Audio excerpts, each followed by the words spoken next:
दोस्तों, संसार के 7 आश्चर्यों में से एक मिस्र के पिरामिडों का रहस्य जानने के लिए नए सिरे से कोशिश हो रही है। इस अभियान में मिस्र के अलावा फ्रांस, कनाडा और जापान के विशेषज्ञ एक साथ जुटे हैं, जिनका मुख्य उद्देश्य है पिरामिडों की तकनीक और इनके अंदर के चैम्बर के रहस्य को जानना। प्राचीन मिस्रवादियों की धारणा थी कि उनका राजा किसी देवता का वंशज है, अतः वे उसी रूप में उसे पूजना चाहते थे। मृत्यु के बाद राजा दूसरी दुनिया में अन्य देवताओं से जा मिलता है। इस धारणा के चलते राजा का मकबरा बनाया जाता था और इन्हीं मकबरों का नाम पिरामिड रखा गया था। दरअसल प्राचीन मिस्र में राजा अपने जीवन काल में ही एक विशाल और भव्य मकबरे का निर्माण कराता था, ताकि उसे मृत्यु के बाद उसमें दफनाया जा सके। ये मकबरा त्रिभुजाकार का होता था। ये पिरामिड चट्टान काट कर बनाए जाते थे। इन पिरामिडों में केवल राजा ही नहीं बल्कि रानियों के शव को भी दफनाया जाता था। यही नहीं, शव के साथ अनेक कीमती चीजें भी दफन की जाती थी। चोर लुटेरे इन कीमती वस्तुओं को चुरा कर ना ले जा सकें, इसीलिए पिरामिड की संरचना बड़ी जटिल रखी जाती थी। प्रायः शव को दफनाने का कक्ष पिरामिड के केंद्र में होता था। दोस्तों, पिरामिड बनाना आसान नहीं था। मिस्र वासियों को इस कला में दक्ष होने में काफी समय लगा। विशाल योजना बनाकर नील नदी को पार कर बड़े बड़े पत्थर लाने पड़ते थे।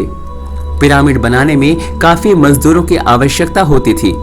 पत्थर काटने वाले कारीगर भी अपने फन में माहिर होते थे। ऐसी मान्यता है कि पिरामिड ईसा पूर्व 2690 और 2560 शताब्दियों में बनाए गए। सबसे पुराना पिरामिड सक्कारा में स्थित जोसीर का सीढ़ीदार पिरामिड है। इसे लगभग 2650 ईसा पूर्व में बनाया गया था। इसकी प्रारंभिक ऊंचाई 62 मीटर थी। वैसे काहिरा में गीजा की दूसरी शताब्दी ईसा पूर्व के पिरामिड संसार के 7 आश्चर्यों में से एक हैं। वर्तमान में मिस्र में अनेक पिरामिड मौजूद हैं। इनमें से सबसे बड़ा पिरामिड राजा चियोप्स का है। राजा चियोप्स के पिरामिड के निर्माण में 23 लाख पत्थर के टुकड़ों का इस्तेमाल हुआ था। इसे बनाने में 1 लाख मजदूरों ने लगातार काम किया था और इसे पूरा होने में करीब 30 वर्ष का समय लगा। इसके आधार के किनारे 226 मीटर हैं और इसका क्षेत्रफल 13 वर्ग एकड़ है। मिस्र के पिरामिडों का रहस्य जानने के लिए नवीनतम टेक्नोलॉजी का इस्तेमाल हो रहा है।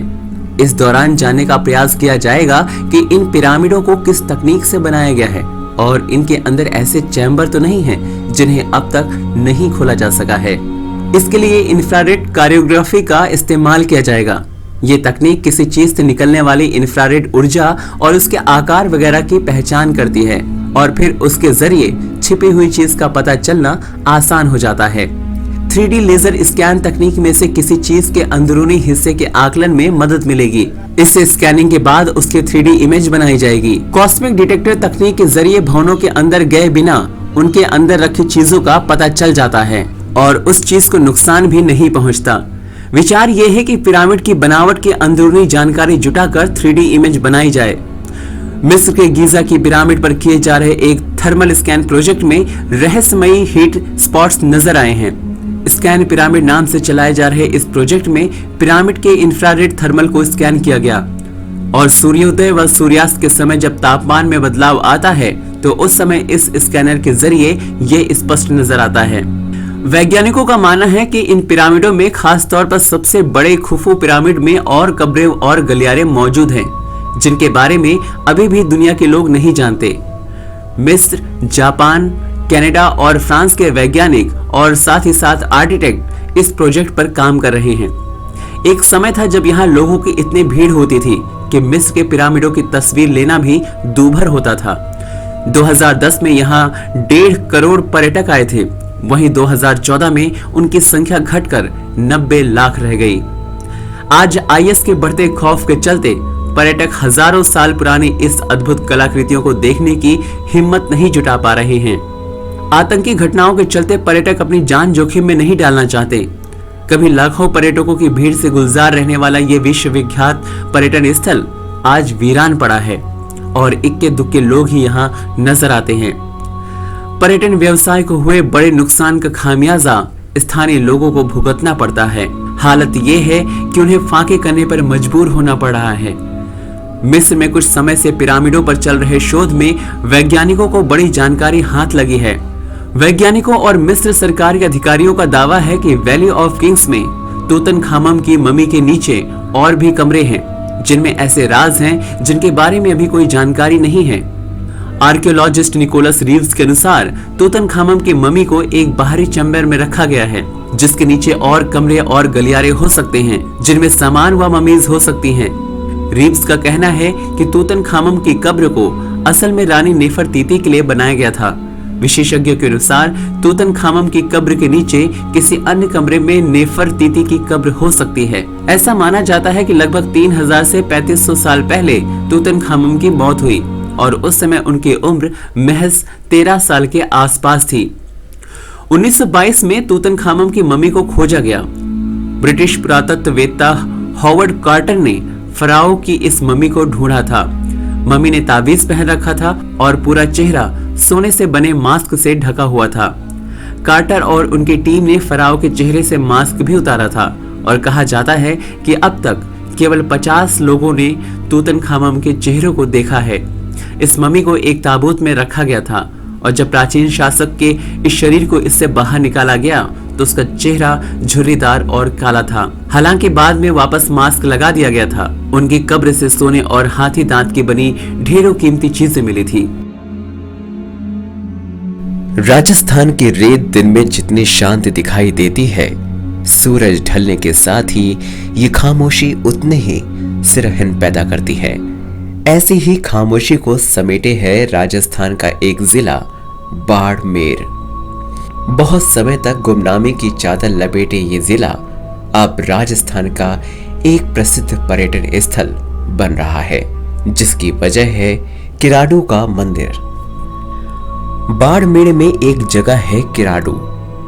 किराडू के मंदिर अपने अद्भुत शिल्प सौंदर्य और अपने एक लोक प्रचलित श्राप के कथानक से आने वाले देशी विदेशी सैलानियों को न केवल स्तब्ध कर देते हैं, बल्कि उनके मन में प्राचीन भारतीय संस्कृति और सभ्यता के लिए कौतूहल भी जगाते हैं। राजस्थान समाचार के माने तो इसे मंदिरों का शहर या राजस्थान का खजुराहो भी कहा जाता है। किराडू मुख्यतः 5 मंदिरों का एक भव्य श्रृंखला है, जिसमें से एक भगवान विष्णु का है, बाकी भगवान शिव के हैं। जिन्होंने बाड़मेर को घूमा है और इन मंदिरों को देखा है, वो जानते हैं कि इन मंदिरों को देखना कितना शानदार अनुभव है, जो अपने ऐश्वर्य और वैभव की कहानी स्वयं में समेटे हुए है। इससे पहले किराड़ कोट के नाम से प्रसिद्ध ये जगह मूलतः किराड़ वंश के राजपूतों द्वारा बसाई गई थी। 6वीं से 8वीं शताब्दी के बीच अपने ऐश्वर्यशाली वैभव के चरमोत्कर्ष पर पहुंचा ये शहर उस समय विदेशी लुटेरों के लिए एक किंवदंती के रूप में प्रसिद्ध था। किराडू पर शासन करने वाले राजपूत दरअसल चालुक्यों के सामंत थे। चालुक्य वंशीय राजाओं का शासन उस समय सौराष्ट्र और गुजरात क्षेत्र में था। यही वजह थी जो आज भी दिखाई देती है। 11वीं और 12वीं शताब्दी में किराडू की चमक फिर से चकाचौंध पैदा करती है, जब परमाण वंशीय राजा सोमेश्वर ने किराडू की चौतरफा उन्नति के लिए असाधारण पुरुषार्थ दिखाया और किराडू के विपुल वैभव को इतिहास में समेटा। इतिहासकारों का कहना है कि इसके बाद 13वीं-14वीं शताब्दी में उन्मत्त तुर्क लुटेरों ने इस पूरे क्षेत्र को बहुत ही बर्बर तरीके से लूटा और रौंद दिया। लेकिन क्षेत्रीय लोगों की बातों पर विश्वास करें तो कहानी कुछ और ही नजर आती है। वो बात करते हैं एक श्राप की, एक ऐसा श्राप जिसने पूरे क्षेत्र को वीरान बना दिया। अनुश्रुति बताती है कि 12वीं शताब्दी के आसपास ही किसी समय एक ऋषि अपने शिष्यों के साथ यहाँ आए। क्षेत्रीय लोगों ने उनका आदर सत्कार किया। कुछ समय बाद ऋषि इस क्षेत्र को अकेले ही भ्रमण करने निकले। उनके शिष्यगण वहीं ठहर गए। थोड़े समय बाद वहां एक भयंकर बीमारी का प्रकोप हुआ, जिसके कारण उनके शिष्यों की हालत खराब हो गई। लेकिन किसी भी ग्रामवासी ने उनके शिष्यों की देखभाल नहीं की, सिवाय एक कुम्हारन के। उस बेचारी निर्धन वृद्धा से जितना बन पड़ा उसने किया। देव योग से वो ऋषि उसी समय वहां लौटे और अपने शिष्यों को अत्यंत चिंताजनक स्थिति में देखकर अचंभित हुए, लेकिन स्थिति उन्हें समझने में जरा भी देर नहीं लगी। इसके साथ ही वहां के क्षेत्रवासियों की संवेदनहीनता पर उन्हें भयंकर क्रोध आया। इसी क्रोध में उन्होंने क्षेत्रवासियों को श्राप दे दिया और कहा कि इस भयंकर आपदा में भी मेरे शिष्यों की हालत देखकर तुम्हारा हृदय द्रवित नहीं हुआ, पाषाणवत यानी पत्थर के समान बना रहा। जाओ, तुम सब भी उसी को प्राप्त हो और पाषाण बन जाओ। उसके बाद उन्होंने उस वृद्धा को भी आदेश दिया कि सूर्यास्त के पहले वो इस जगह को छोड़ दे, अन्यथा वो भी पाषाण प्रतिमा बन जाएगी। उन्होंने उसे ये निर्देश भी दिया कि जाते समय वो पलटकर यानी एक बार भी पीछे मुड़कर ना देखे, अन्यथा पछताएगी। भाग्यवश वो वृद्धा तुरंत अपने घर की ओर भागी। ऋषि भी अपने शिष्यों समेत वहां से लौट गए, लेकिन वो वृद्धा अपने सामान के साथ जब वो स्थान छोड़ने लगी तो उसके मन में ऋषि के श्राप के प्रति संदेह पैदा हुआ और उसे अपने उस स्थान के प्रति मोह भी उत्पन्न हुआ और उसने पलटकर पीछे देखा और वो तुरंत ही पाषाण प्रतिमा बन गई। बताते हैं कि पास के सिंगड़ी गांव में उसकी पाषाण प्रतिमा आज भी देखी जा सकती है। तब से वो श्राप आज भी प्रचलित है, जिससे आज भी कोई सूर्यास्त के बाद वहां रुकने की हिम्मत नहीं जुटा पाता। श्राप की कथा रहस्य प्रेमी पर्यटकों को आकर्षित करती है और उनमें उत्कंठा जगाती है कि आओ मुझे खोजो और इतिहास को महसूस करो। लेकिन किराडू के मंदिरों का वास्तु सौंदर्य और भव्यता अद्भुत है।